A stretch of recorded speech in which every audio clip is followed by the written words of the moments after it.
அஸ்ஸலாமு அலைக்கும் friends, welcome to Arafah சமையல். இதுக்கு முன்னாடி எங்கள் சேனலை சப்ஸ்கிரைப் பண்ணாதவங்க சப்ஸ்கிரைப் பண்ணிக்கோங்க, பக்கத்தில் இருக்க பெல் ஐக்கனை கிளிக் பண்ணிக்கோங்க. இன்றைக்கி நம்ம பார்க்க போகிற ரெசிபி என்னென்னா, சளி, இருமல், அஜீரணம் எல்லாத்தையும் சரி பண்ணக்கூடிய நல்ல நாட்டு மருந்தான சுக்கு பொடி, அப்புறமா சுக்கு கசாயம் எப்படி ரெடி பண்ணுறதுன்னு பார்க்கலாம். வாங்க வீடியோக்குள்ளே போகலாம். இதுக்கு தேவையான பொருள் என்னென்னு பார்க்கலாம்.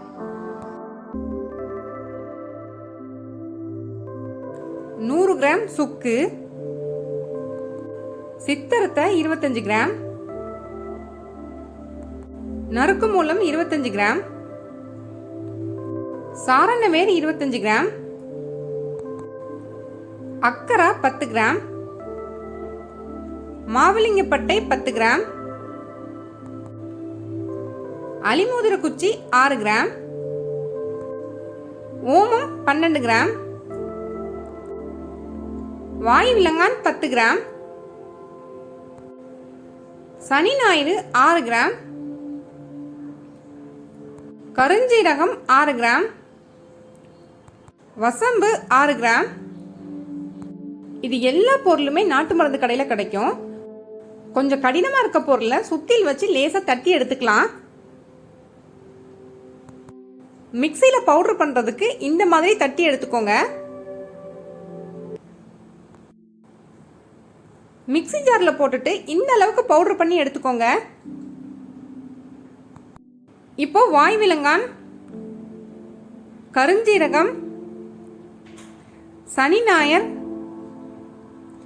ஓமம் இது எல்லாத்தையும் சேர்த்துட்டு மிக்சியில் நல்லா பவுடர் பண்ணி எடுத்துக்கோங்க. ரொம்ப பவுடராக இல்லாமல் கொஞ்சம் இந்த அளவுக்கு திரிச்சு எடுத்துக்கோங்க. ஒரு பாட்டிலில் போட்டுட்டு ஃப்ரிட்ஜில் ஸ்டோர் பண்ணி வச்சிட்டிங்கன்னா 1 வருஷம் ஆனாலும் கெட்டு போகாது.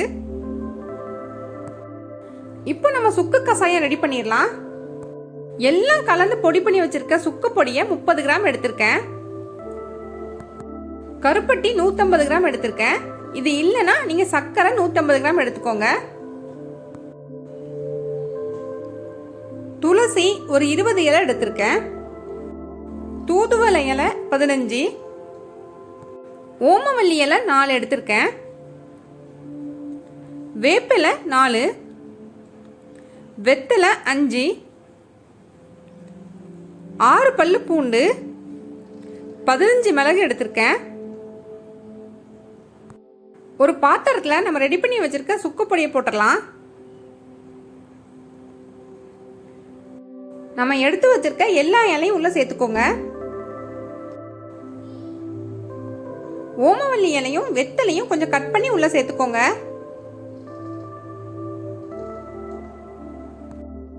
மிளகு, பூண்டு இந்த ரெண்டையும் மிக்சியில லைட்டா திரிச்சிட்டு உள்ள சேர்த்துக்கலாம். கடைசியா கருப்பட்டியும் உள்ள சேர்த்துட்டு 1 லிட்டர் தண்ணி உள்ள சேர்த்துக்கலாம்.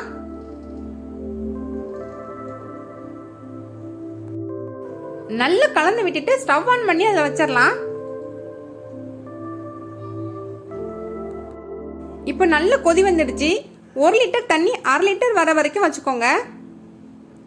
அப்பப்போ கலந்து விட்டுக்கோங்க. ஹை ஃப்ளேமில் எப்போதுமே வைக்காதீங்க, மீடியம் ஃப்ளேம்லேயே வச்சுக்கோங்க. இப்போ தண்ணி நல்லா குறைஞ்சி வந்துடுச்சு.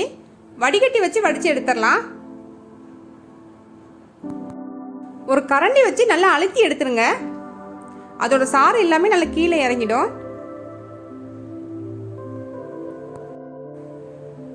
வடிச்சு வச்சிருக்கத திரும்பவும் அதே பாத்திரத்தில் போட்டுட்டு கொஞ்சமா தண்ணி சேர்த்து நல்லா கொதிக்க வச்சுக்கோங்க. முன்னாடி வடிச்சு வச்சிருக்க சுக்கு கசாயத்தோடைய இதையும் வடிச்சு வச்சிடலாம்.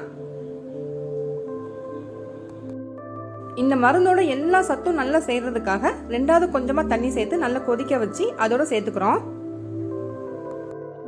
இந்த மருந்து 1 வயசு குழந்தையில இருந்து எல்லாருமே சாப்பிடலாம். சின்ன குழந்தைங்களுக்கு 5 ml இருந்து 10 ml வரைக்கும் கொடுக்கலாம். பெரிய ஆளுங்களுக்கு 50 ml இருந்து 100 ml வரைக்கும் எடுத்துக்கலாம். அல்சர் அப்புறமா பைல்ஸ் உள்ளவங்க மட்டும் இந்த மருந்து குடிக்க கூடாது, மற்ற எல்லாருமே சாப்பிடலாம். இந்த மருந்து 1 மாசத்துக்கு 1 தடவை குடிச்சுக்கலாம். நான் சொன்ன வெத்தலை, துளசி அந்த மாதிரி பச்சளை எல்லாமே நீங்க இருக்கிற இடத்துல கிடைக்கலனா நாட்டு மருந்து கடையில் அது எல்லாமே பொடி பண்ணி வச்சிருக்காங்க. நான் சொன்ன எல்லா இலையோட பொடியும் சேர்ந்து ஒரு தடவை செய்கிறதுக்கு 3 கிராம்லேருந்து 5 கிராம் வரைக்கும் எடுத்துக்கோங்க. பொடி இலை எதுவுமே கிடைக்கலனாலும் இந்த சுக்கு பொடியை வச்சு மட்டுமே கஷாயம் செஞ்சுக்கோங்க.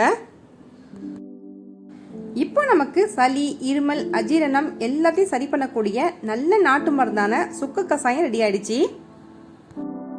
இன்னைக்கு நான் ரெடி பண்ண கஷாயத்தோட அளவு 4 பேர்லேருந்து 5 பேர் வரைக்கும் குடிக்கலாம். இதை நீங்கள் வீட்டில் கண்டிப்பாக ட்ரை பண்ணி பாருங்கள். ட்ரை பண்ணி பார்த்துட்டு உங்கள் ஃப்ரெண்ட்ஸ்க்கு ஷேர் பண்ணுங்கள். இந்த வீடியோ உங்களுக்கு பிடிச்சிருந்துச்சுன்னா லைக் பண்ணுங்கள், ஷேர் பண்ணுங்கள், கமெண்ட் பண்ணுங்கள். எங்கள் சேனலை சப்ஸ்கிரைப் பண்ணுங்கள். பக்கத்தில் இருக்க பெல் ஐக்கானை கிளிக் பண்ணுங்கள்.